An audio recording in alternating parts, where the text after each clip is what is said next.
আচ্ছা দাদু, এই 10 থেকে 15 বছর আগে যে তুমি রাজবাড়ী সদর হাসপাতালে ভর্তি হয়েছিলে,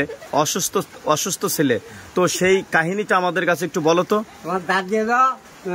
চাকরি বানাইছে, হ্যাঁ খালাম, খাইছে মাঠে, মাঠে আমরা আসতে রে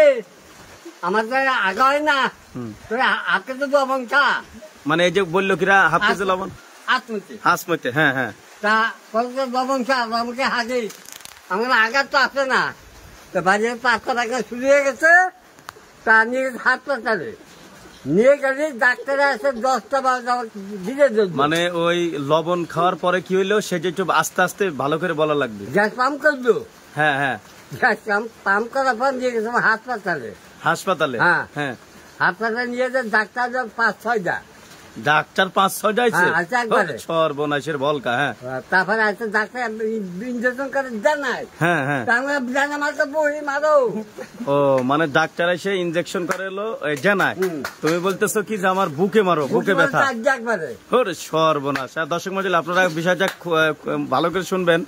যে ওনার বুকে ব্যথা, অতিরিক্ত গ্যাস ফর্ম করাতে রাজবাড়িতে নেওয়া হয়েছিল, তো ডাক্তার এসে জানাই ইঞ্জেকশন করাতে বলতেছে জানাই না আমার বুকে ব্যথা, আমার বুকে মারো, তারপরে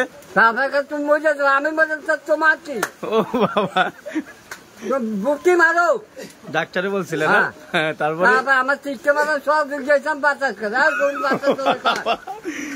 মানে তুমি চিকের মারছিলে যে এই রে আল্লাহ রে কি হইলো, হ্যাঁ, তারপর সব রোগী আসে আমার বাতাস করে, সর্বনাশ। দর্শক মন্ডলী, হাসপাতালের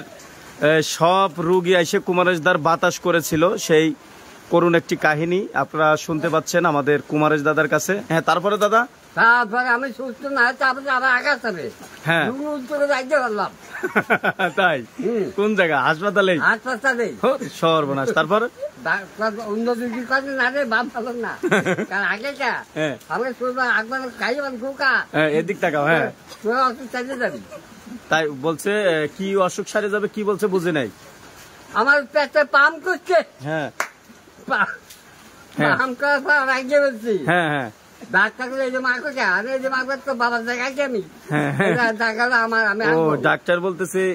এই কাজ করেন কেন, পরে তুমি বলতেছে তোর বাপের জায়গায় হাঁটতেছি না, ওরে বাবারে বাবারে বলকা। হ্যাঁ, তারপরে ইঞ্জেকশন মারলে জানাই, তারপরে আমার বাপ শেষ করতো বেচারি, দিয়ে তারপরে পায়ে কি করেছে বাপ শেষ করছে, কোন জায়গায় গোয়ামে যাবা, তাই না? হ্যাঁ, দর্শক মন্ডলী, আপনারা কুমারেশ দাদার জন্য দোয়া করবেন।